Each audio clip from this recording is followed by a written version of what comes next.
Paul met Pete Russell, and Pete's an anomaly. He does interim financing. He's going to explain what that is, but he and Paul made a connection a couple weeks ago. We had a meeting a week ago, and the stuff that Peter has to offer all of us, I think everybody ought to take a listen, and your minds should start running about what this can do for your REI investors. So that being said, Paul, it's all yours.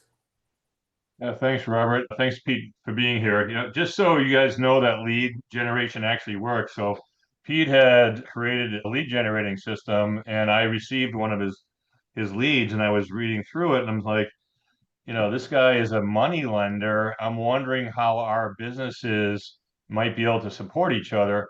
So I wrote back and I said, well, we don't need money at the moment, but there may be an opportunity for our businesses to work together and benefit ourselves plus our core customers. Do you want to talk?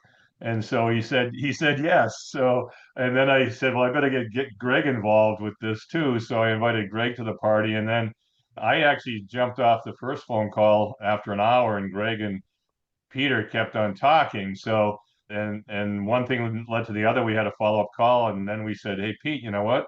I think you could bring a lot of value to our brokers and our agents and our REI community. Would you like to talk?" And so this is how we got together. And so he's going to talk about how his unique funding approach can do a number of things for REIs, for homeowners, for investors. And so I'm going to turn it over to him and let him take it away because he has all the facts. Go ahead, Pete. Thanks for being here. Thanks, Paul. Appreciate it. Good to see everybody on here. My background is in real estate investing. Like I said, REI, specifically wholesaling real estate, where you get a property under contract, you're not going to buy it, flip it, or hold on to it. You are going to turn around and assign it over to an end buyer. So I've been doing that for almost 10 years, done about 600 transactions in that, based out of Charlotte, North Carolina. I've worked and operated in quite a few markets across the US. And within the last few years have put together a funding arm for that, transactional funding, to work with real estate investors who are also getting houses under contract. They have a big pool of buyers, or in this case, could take it to the platform. And then again, they're getting them under contract direct to seller, but they don't intend on hanging on to it. They don't want to fix and flip. They don't want to buy and hold. They just want to be able to get it, turn around and sell it to somebody and move on to the next one. So there's whole industry around it, a whole way to, some people get started in real estate that way. Some people build out these massive teams that way. So with the transactional funding piece, with regulation and with things changing across the country, and when you have some of the bigger deals, when you get up into 25, 30, 40, 50, $60,000 on a spread, instead of doing an assignment where there's a chance that the seller could back out of the deal or your end buyer could back out of it, you would come to my company to be able to double close, and we'll actually fund it for you. So you turn into the actual buyer from the seller, and then you can turn around and sell it to that end buyer. So instead of assigning it over, you're double closing. So if you have a deal in Detroit, Michigan for $100,000, you got it direct to seller, you got a great deal. They just want to be done with it, over it. And then you want to be able to put it on the platform and put it out there in front of as many investor buyers that want to buy that thing, and then fix it up and turn it into a nice rental, put it into their portfolio, or fix it up and flip it. You don't have the capital to buy it. You got everything lined up. You would reach out to myself and my team, and then we could fund that deal for you, the cash to close, and we just charge 1% or less for that. So we've been doing it for about 2 years now. We've done over 200 of them, and it's just growing more and more in popularity because of regulations, because of the process that we have is super straightforward and simple. You just have to submit a deal, introduce us to your closing company, and we kind of take it from there. On the day of closing, we just wire over the funds. They close the first deal between you and the seller, turn around and close the second one between you and the end buyer, and then all the funds get dispersed afterwards. Super interesting thing that we can talk about, take a pause here and answer any questions or anything, is how that kind of integrates and implements with the platform that Paul, Greg, and you guys have set up, is being able to use that buyer's premium to cover the cost and everything for what I offer with the transactional funding. But yeah, so we transactional funder, double closings nationwide, and we just make it straightforward, simple as possible. And it's geared toward obviously in investors or wholesalers who I think are going to start using the platform more and more. I still wholesale here in Charlotte, North Carolina. I've got a few deals coming up where I'm going to cut my teeth and be submitting them over and running them through the platform as well. So super excited to have the offering and work together with any of you guys on it. Quick So question. one of the key, go ahead, Ronald. Okay, yeah. So with the double close, oh, We can hear you. sorry. Yeah, Go ahead. yeah, yeah. Okay, so I was going to ask, what's the maximum amount that you will close on, and also what's the maximum length of time? Do you just, it has to be a B 1, 2, 3, or do you have a time period where maybe 30 days or what have you? Yeah, first answer is there's no maximum. I mean, our average right now is about 250K across the deals that we've done, but we funded deals in the millions too. We did one a few months ago where it was an RV park. Somebody had it was about 2.2 million under contract, and they sold it for 3 million. So they had a healthy spread on that. So they're like, hey, we need to double close, but we don't have $2.2 million sitting around. Like most people just don't have that to just throw out a deal at any point in time. So he reached out, we connected, we got everything lined up. And about 3 weeks later, we funded it for him. So we can do higher than that as well too. I've raised a bunch of capital recently for the growth that we have going on, and I have some ways to tap into more capital if it's like a massive transaction, because people do double closings with commercial properties, with big parcels of lands, portfolio deals, all sorts of things. Like people are doing this all over the country. Second question is, it has to be a same day double closing. So we have a super streamlined and simple process. We don't have a lot of paperwork or everything to bog it down where there's all these extra deeds or notes or anything like that, because that would just turn it into pretty cluster of a closing.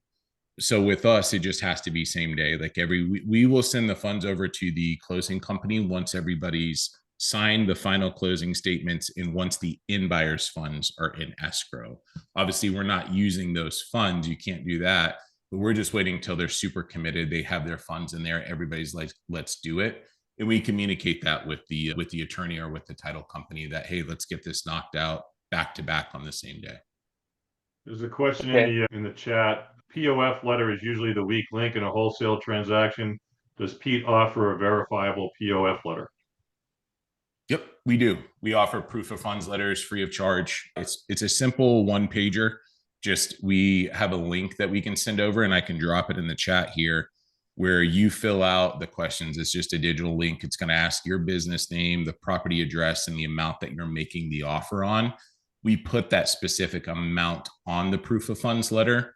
I know other people do it where they give a range, but to me, if you're making an offer on a property for 220,000, but you're saying you're funded up to 300,000, that seller can come back and be like, well, you're offering me 250, but you're qualified for up to 300. So let's bump it up a little bit. So we go very specific on that.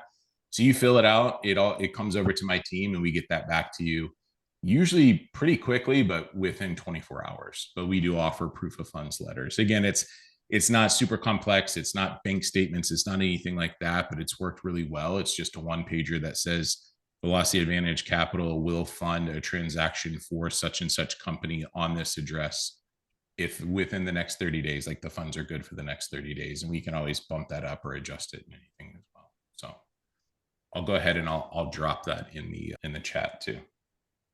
One of the things that came up after I left, but Greg kind of filled me in. So Pete or Greg, if I get this wrong, please correct me. But what I understood was, the superpower of the buyer's premium. The more we use it, the more we understand it, and the more we understand that it's almost a panacea for solving problems. And so, imagine you have a wholesale deal, but the seller says, well, gee, I can't afford the 1%. I'm that cash strapped. Well, similarly to the REI insurance, using the buyer premium for the REI insurance and protection, you can put the 1% into the buyer's premium. So the seller is not covering that, the buyer is. And I think that was one of the more exciting things coming out of that meeting when we first met was, holy smoke, this whole buyer's, and again, a good reason to use the platform because you set the buyer, that's part of the process. You set the buyer's premium up and you can put that in there. And again, the buyer's seeing everything. It's a transparent situation. They know they're making an offer for a certain price, and whatever the cost of sale is that's identified inside the buyer's premium, they own that as well. So that's the beauty of working together on this. Yeah, you guys want to add anything to that? I'd like to add something to that for sure. Everything you said, Paul, is right, but it needs to be multiplied times 100. Okay. What I'm too subdued. Is that what you're telling me? What Pete has, it's absolutely mind-blowing. Now, there's nothing mind-blowing about transactional funding. I've done that. I've used transactional funding. I know transactional funder guys. I know hard money lender guys. Pete is not a hard money lender. It's different. It's similar but different. But the point is that's not magical. And transactional funding, I feel like a lot of stuff in real estate is a commodity. It's a race to the bottom on price, on fees. If I need $1 million overnight and one guy's going to charge me 2 points and the other dude's going to do it for 1 point, where does the investor go? Right? Well, now what if someone else says, okay, well, I'll do it for 75 basis points. Where does the investor go? And at some point, that race to the bottom, right? You reach that and nobody wants to do it because the margin's too thin, the headache is too weird and whatever. And so that's not fun. Pete can now do that very business model where there's an established marketplace with lots of demand for transactional funding that's only becoming all the more important, which I'll share in a second. And he's the only shop in town that can do it for free. That's wild. And it's similar to how Robert got his start in Seattle saying, I can sell your house, no commission, or whatever his sign said. I don't know what his sign said, but that whole story. It's wild to say that, and it blows people's minds, but it's true. And so Pete can remove 100% of the financial friction from an established market, which is infinitely scalable. Not that there's infinity dollars, but you get the point. It's the whole United States. It's all the transactions. It's every single REI for free, for $0. I think I might want to go work for Pete too. I think Pete's about ready to blow up to his own thing. It's free of resistance. What REI is not gonna flock to that? You can double close my thing for $0. Yes, I can double close your thing for $0. Wow, you're easy to work with. Yes, I'm easy to work with. It's just beautiful. Yeah. So that puts another weapon in your selling model. When you're talking to REIs and you want to become the agent for that REI, you can say, well, not only am I the best agent, but I also can help you find zero cost funding. Wait, what? Right. So you just differentiated yourself one more time as a real estate expert. And let me unpack that, because I don't know who, and I didn't know this goes to 700 agents, by the way. I just learned that. I didn't really think through that. But if you understand wholesale, what you're doing is you're not buying and selling houses. You're getting a house under contract and you're selling the contract. It's a paperwork play, not a real property play. You're getting real property into escrow. You now have equitable title. You have the rights to buy that property. And then you sell those rights. You sell that contract to someone with cash and you charge a fee for that. That's called the assignment fee. And I've done that for whatever, 6 or 8 years. Lots of it in Phoenix, Arizona. I was a wholesaler in Phoenix, Arizona, so I really get it. Wholesaling is becoming illegal across the United States. Or really highly regulated, where it's just illegal, or you got to become a licensed agent to do paperwork. That blows my mind. You got to be a real estate agent to do paperwork, but whatever. And so it's getting worse. And I think, Pete, you correct me if I'm wrong. See, where you live, is it illegal or like pretty darn close to illegal? They have legislation coming out where you have to be an agent. Okay. And Yeah. so there you go. That's people meddling in the business. That's the government or regulatory agencies meddling in our business, which I'm not taking a position. I'm just saying there's disruption and it's getting challenging to be a wholesaler.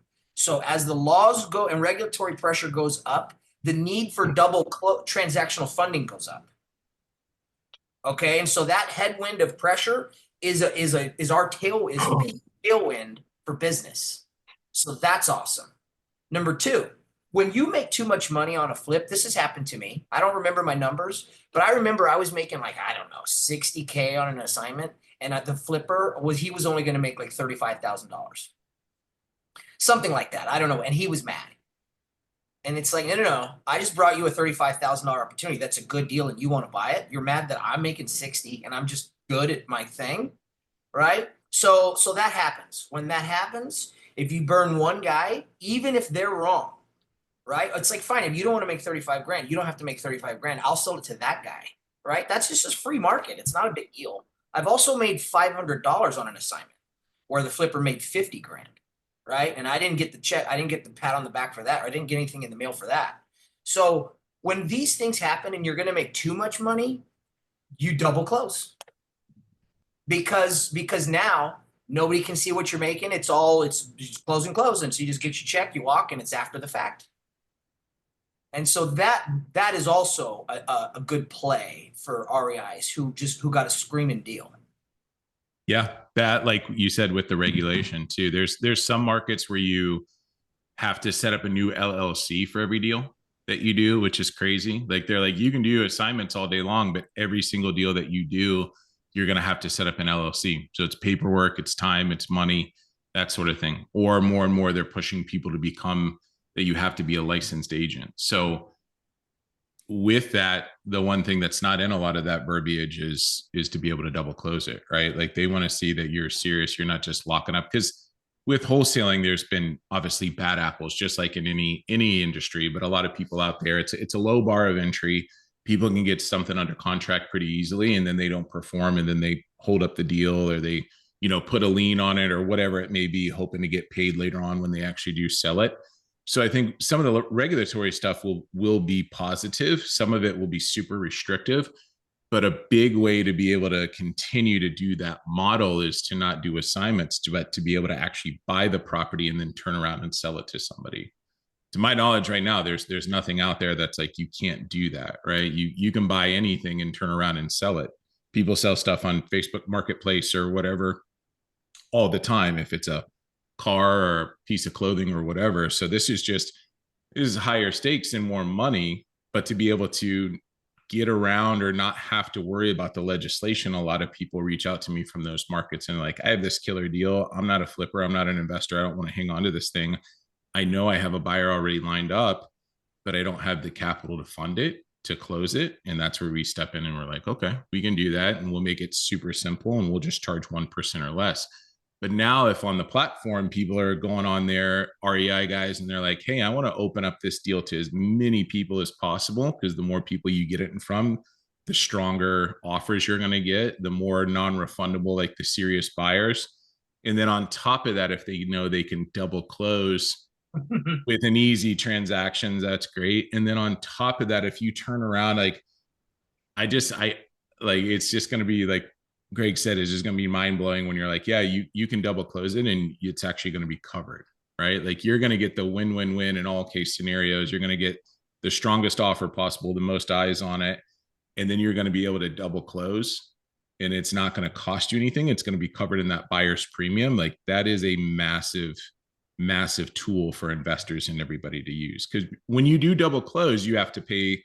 My fee comes out of the proceeds, and then a lot of times you cover some closing costs and things like that. So there are fees associated with it, but to take that off the board, or a big chunk of that off the board is wild.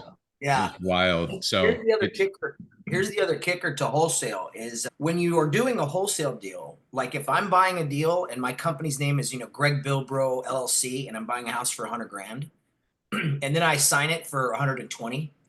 This also happens. Now there are shysters, but there's also good guys who do good business like me that disclose, and I don't do what people call the confusion close, where like they don't know what the heck's going on. I do that everything. Do it later. Yeah. Get them later. But sometimes you'll say, hey, I'm going to assign this, and I may not be the buyer, and I may make some profit in the path of doing such. And it's very likely that I might not be the buyer. There could be a new buyer. Are you cool with all that? I'm still going to get you your number. And if they're cool with all that and you disclose that, and then you end up not being the buyer because you assigned it and some other person and they forget, or it just didn't land, lawsuit. That's where lawsuits come from, is stupid stuff like that. Now, not all the time, but it's the birthplace of a lawsuit. Like it just happens. And if it's a little old lady versus a slick dude with a BMW and a watch and he's got a license in front of the court, the judge is going to hammer you. It's just game over. So this just prevents that. A big piece of business, as we all know, is risk management, manage downside risk. So if you just have one lawsuit in 10 years, that sucks. You don't want that. This can mitigate that to where that can never happen, because you're always the buyer. You're the buyer. You buy, it's just you. It's Greg Bilbro LLC closing at 100K, done. There is no possibility to misinterpret that because there is no switcheroo. So can you break down exactly how that works with the assignment fee and the 1% and how that's covered? So say I'm working with a wholesaler or I'm working with an investor. We identify a property, we make an offer on it, we get it under contract. Then we're going to put it on the easy platform. We're still going to get our assignment fee, but then we're also adding the buyer's premium. Just kind of break that actual part down for me. So let's run through that scenario. Let's just say for quick numbers sake, let's just say $100,000. Your client has the property under contract for $100,000, right? And they have a killer deal. They're like, man, I can sell this thing to an investor as is all day long for $170,000. So I'll let Paul or Greg comment on what you would probably list it for, right? Like, I know the idea is to list it below what you think you can get attention, get as many people in there. But we'll just throw out a number. You guys correct me if I'm wrong. You put it on there for 145. Right? You put it maybe 15, 20% lower than you think you could get. And you get your buyers in there. Buyers come in, they're like, this is awesome, this is great. It bids out up. You thought you were going to get 170, you end up getting 180. Then you're like, okay, I still have a contract. Your client has a contract for 100. They're going to turn around and sell it for 180. At that point, that's an $80,000 profit. The old school way of doing it is an assignment where you assign it, and on the HUD, on the closing statement, your client, Joe Homebuyer LLC, has an assignment fee of $80,000. Now, I guarantee you, Joe, the night before and the day of that closing is sitting at home, not focusing on anything else, hoping and praying that nobody really, even if he prepped the seller, even if he prepped his end buyer, like, hey, man, this is a good deal, just to let you know, I've got a good spread on it. Or, hey, Mr. Seller, like we said before, I might bring someone else to the table, another buyer, that sort of thing. But as long as you walk away with your 100,000, you should be fine, right? Sure. But at that day of closing, he is probably so nervous that nobody pays attention to that $80,000 assignment. You're making me uncomfortable right now just saying that. I've been there. Do that.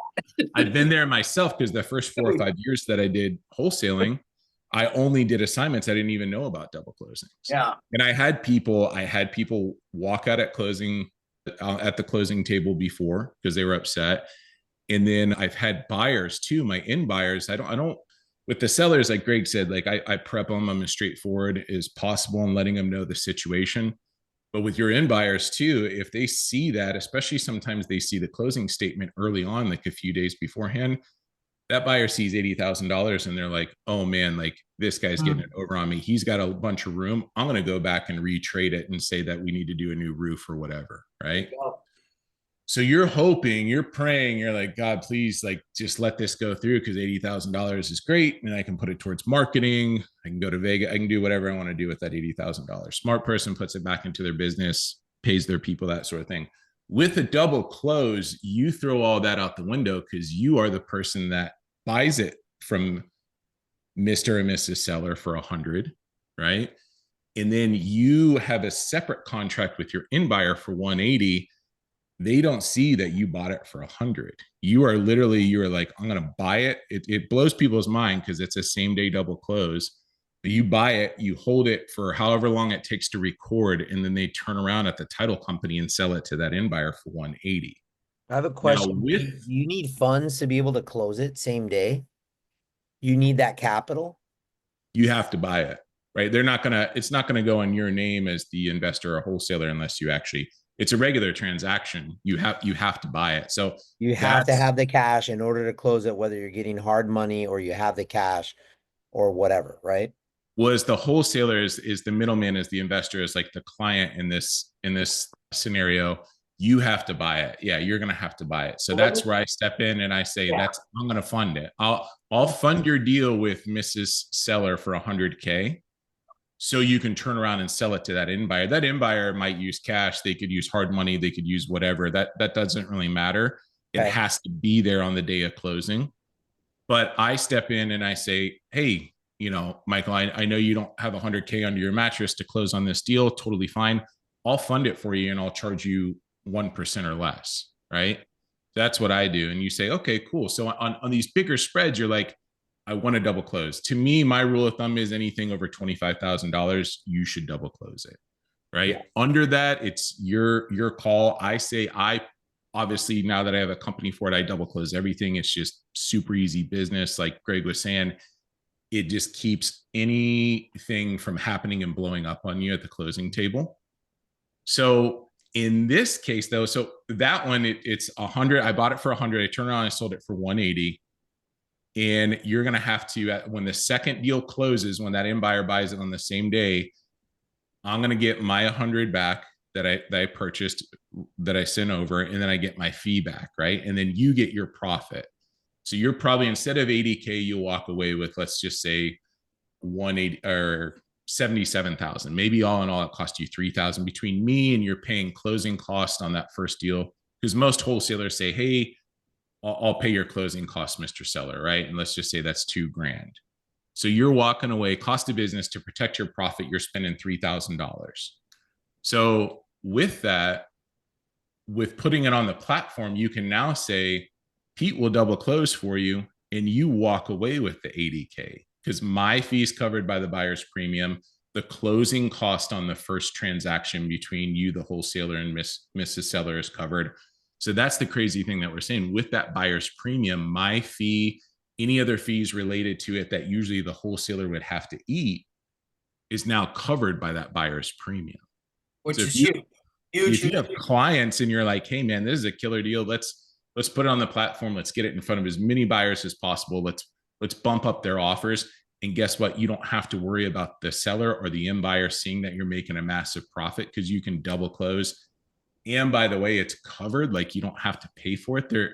I guarantee you a lot of them are going to be like, you have to run me through that again. Because it just seems too good to be true. Too good to be true. I have a question on that. Is the buyer's premium then, it's just accepted because they sign that up front? It's a full disclosure, like, hey, you're paying 7% to get this deal done. That's why you're able to bid on this super inexpensive property. Is that? And then they're already, in their mind, they're just accepting that that's what they have to pay. Is that kind of the thought process behind that? I was going to say, I'll take that over, Peter. So the buyer's premium can be used in a flexible way to close deals, to help fund deals, a protection mechanism for the investors. And, Pete's case, use it to help. What you want to do on the buyer's premium, since it's flexible, the only thing the buyer's premium cannot take the price of the house above what its value is. Okay, we've all been through master training, right? Buyer's premium don't have to be 6%, they don't have to be 2%. They can be, in the investor world, we're using 10%. We're using 5 of that for the agents, 1% for the easy platform, 3% for the investor, right? So that brings it up to 10%. So if you do the same thing with Peter here, it doesn't even have to be 3%. You might be doing an 8% buyer's premium. That extra money that you're building into that above the agent's portion is used to fund these things for you. The cool thing about it, though, the buyer is the one that's paying for it. So your ends buyer is the one that's going to be the one that's covering that 3%. But remember, he's getting, when we put on a platform, the value of the home, the after repair value is 170 for the home. You're listing at 145 with 10% buyer's premium. 145 and $14,000 is what? 160? You're still 15% below, you're still 15,000 below market value. So that's where you got to be thought process and how you work the buyer's premium. You just don't want, you don't want to put a 30% buyer's premium. It takes, the home up to 190, $20,000 over market value. Got it. As long You as you're always wanna sticking, So you always want to be at 10 to 15% below fair market value with the buyer's premium in mind. yep. Okay. And Yep. these investor deals too, I mean, usually a wholesaler is getting something under contract for like 70-75% of market value, right? Like you usually have a pretty good spread and a pretty good margin on it. So yeah, that piece of it is it sounds pretty flexible. We got another question for you, Pete, on here too. What are the buyer funding requirements? The buyer fund, the end buyer. This is from Gordon and Juanita Simpkins. What are the buyer funding requirements? Are they on? Could they hop on? Are you guys? I see you guys on there. Can you ask me, like, give me a little more question about that? Because I'm not sure who you're referring to as the buyer. Well, there's two buyers on a double close. There's the A to B contract, so you buy it at 100, and then there's the B to C contract where you're selling it at 180. Right. Maybe, are they asking if the end buyer, so say I'm an agent, I'm working with a wholesaler, I put the house on the easy platform, but my end buyer is an actual buyer who's using a THDA loan, a FHA loan. Does that matter? Yeah, it will matter. If you're going to use like a conventional lender for it, it's up to the lender if they're okay with a double close. Usually you're in buyer for a wholesaling deal, like investment deal like this, you want them to be either cash, private money, or hard money lender, like investor friendly. If you try to do an FHA, I mean, with FHA, I think in every market, there's a seasoning period of like 90 days. Somebody has to own the property. So yeah, that is something to look at. Now, as long as they're investor friendly and as long as they're okay with it, then it's fine. I mean, something like that, you would want to, if you had buyers in place, if your highest buyer was conventional or FHA, you would be like, hey, just to let you know, like this is the transaction that's happening. And what you would want to do is you would want to have them verify with their lender ahead of time that they're able to do a double close. Because a lot of times with something like that, it's kind of 50-50 on the lender. So in that we would have to maybe set those parameters on the platform. We'd have to say this is conventional loan only, no FA or whatever, right. Investor friendly, hard money, cash, that sort of thing.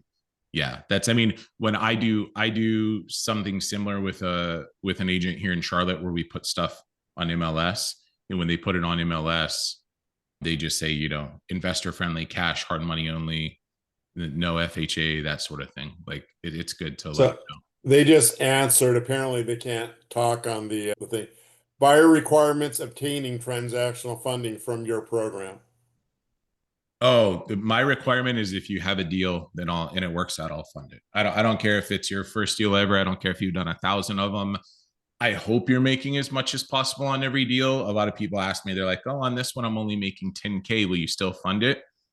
Yeah. Like I want to work with anybody and everybody. I've been in those shoes. I still am. So it doesn't experience or anything like that. There's no credit check. There's no underwriting. There's no anything like that. I just say, before you submit a request over to me, just have the property under contract with the seller and have a property under contract with the buyer. If you have a seller in place, buyer in place, you're like, I have this deal.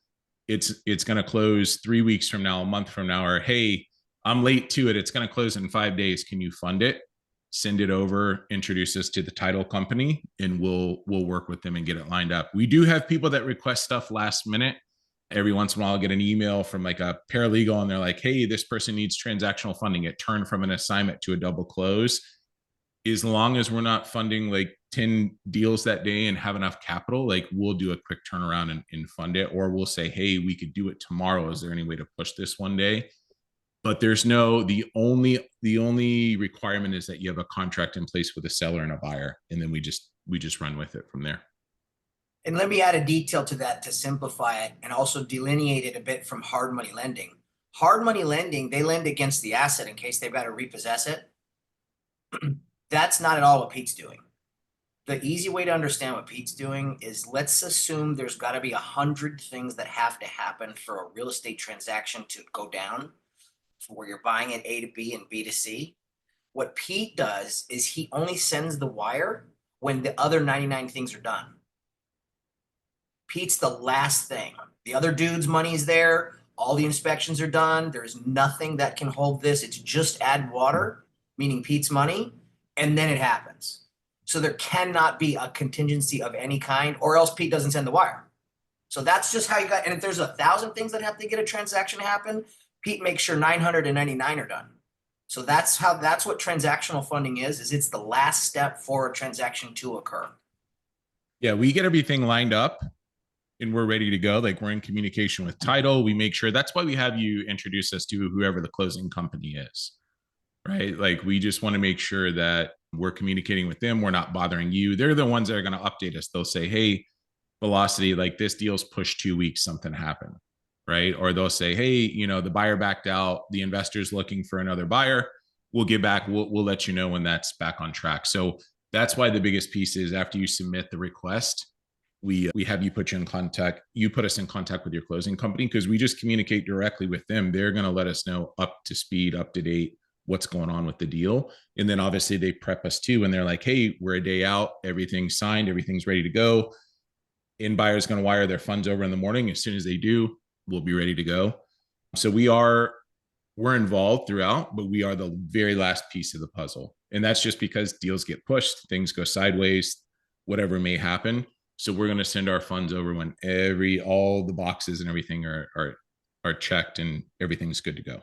And logistically, how it works when I did it is my escrow girl, Diana Jackman, who was awesome. I would go in on a Friday morning at 8, and she would just have 2 sets of docs, the AB docs, the BC docs. Sign. That's done. Closes at 8:05 in the morning. Records. Closes 8:10. I owned a house for 5 minutes. Yeah. The delta is the difference in how fast I could sign the 2 docs and those girls to process the thing and record. Yeah. So it's like you own a house for like nothing. That's why it's so low risk for Pete. Yeah. Everything's digital now. Like, nobody's running down to the courthouse to drop something off and record it or do whatever. I say that there are certain counties and small towns too, where they're like, hey, I have to run these over. We're right across the street. Let it record. And then we can record the other one. Cause you can't record on that second deal until the first one's recorded. Yeah. So you usually are owning it for a matter of minutes or maybe an hour or so or something like that. But everything is so digital now, where once everything's signed, good to go, we send our wire over. They type in whatever they need to. It goes over to the county. They get confirmation it records. They turn around and do that second one. And then our funds are usually back to us within about 2 or 3 hours tops. So it's quick. Like, it's send it over when everything's good, close, disperse. And then the closing company handles everything. They wire the wholesalers money. They wire out anything on the settlement statement, any commissions, anything like that, any payoffs, like they're handling everything. So we just step in and say, hey, if you have a good deal and you don't want to do an assignment, like, we'll double close it for you. And on this platform, now we can do it and there's no cost to you. Like, I wish, just like Greg was saying, like I back in 2020, 2021, when I had a bigger team and we sold to institutional buyers, we double closed everything. The most we did in a month one time, I think, was like 37 deals.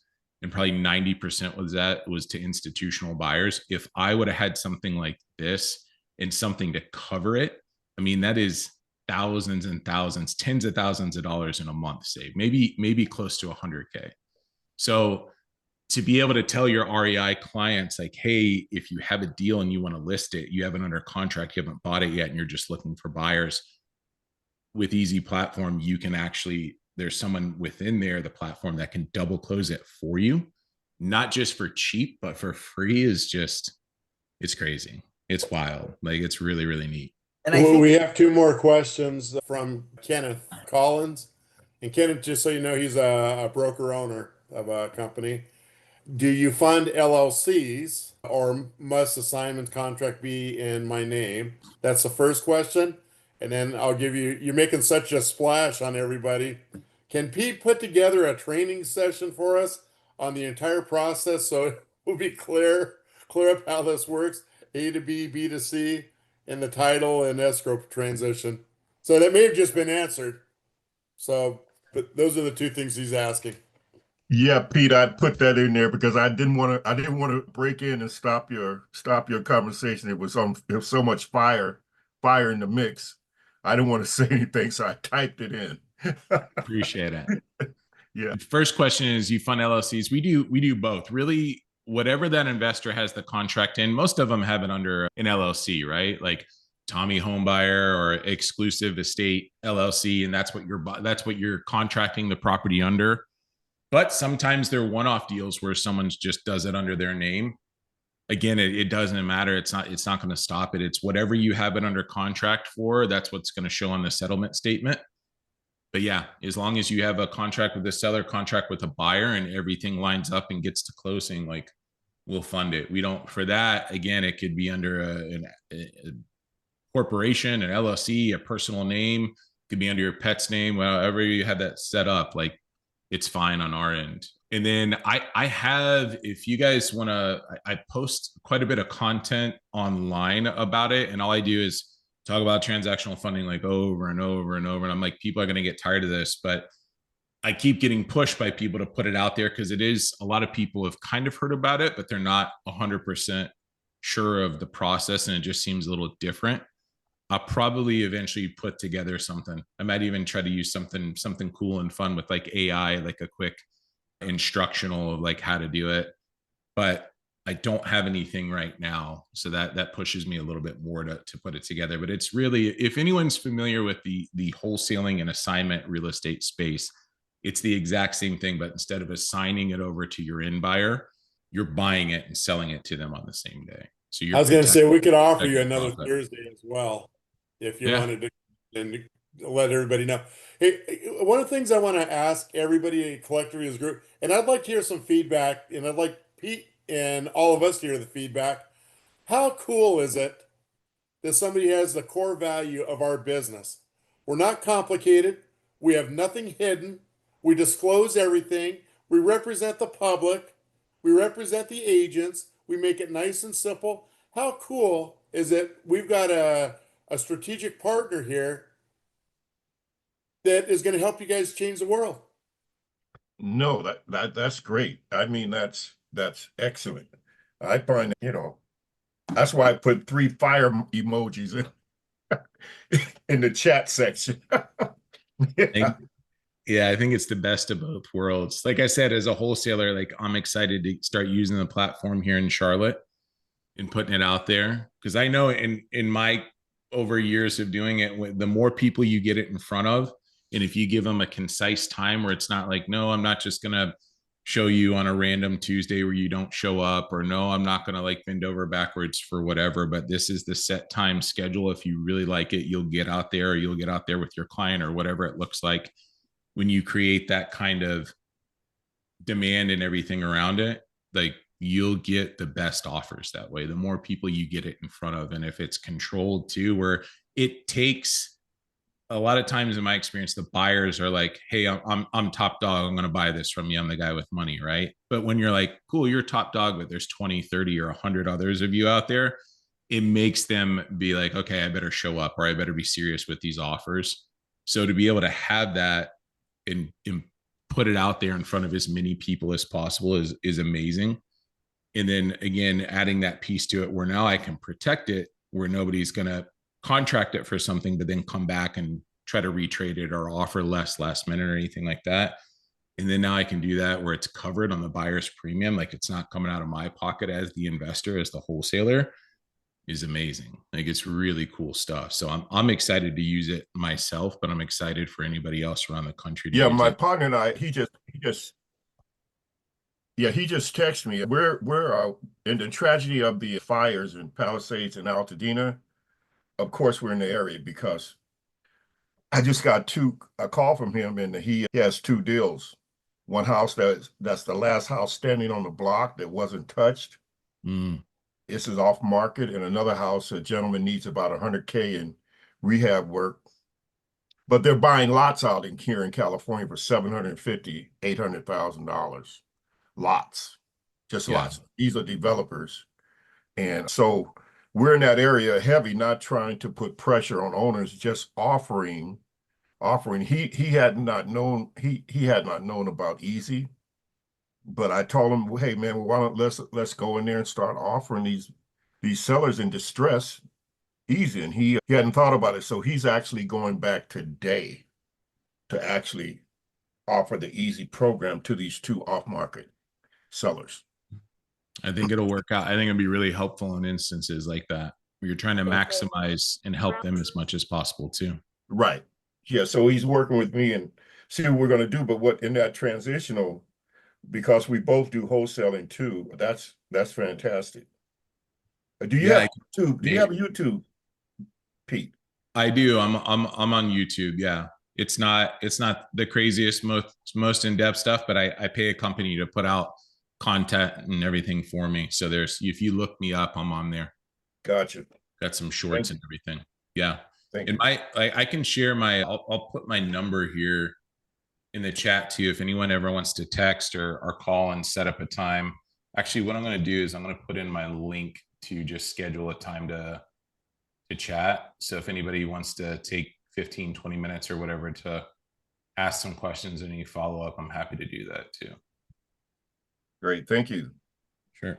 But yeah, super straightforward, super, simple process, and it's going to be the same thing every single time. Like we just try to make it for investors coming from an investor, and to merge it with easy real estate platform is really cool. It's going to be really powerful, but happy to work with anybody or answer any questions down the road too.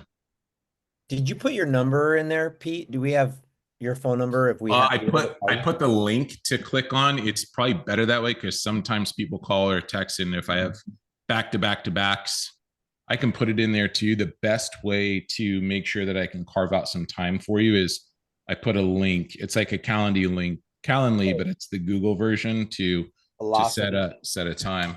Yeah. Okay. Just to you can do it. But that's my cell phone number too. Okay. All right. Any more questions? Pete? I have one about the buyer's premium. I don't know if it. Let's go ahead and we'll deal with that. Okay. You can give me a call, Michael, and I'll help you with that. Okay. Down the road. So I just want to thank Pete for coming and giving us an hour of his time. With the laws changing on the wholesaler, this actually opens up opportunities for all of us. It's not just our investors. It's not just by him providing the transactional funding for you. You're not, quote unquote, a wholesaler. You are a real investor. You don't have to follow the wholesale laws. So anyways, I just want to thank you, Peter, and look forward to working with you. Thanks, guys. I appreciate it. Look forward to it. Thanks, Peter. All right, everybody. Have a great week. We'll see you on Monday. See you soon. Thanks so much for tuning into Easy Real Estate Platforms Topic Thursdays. We hope to see you again next week, and make sure you check out our Facebook groups. The links are in the description.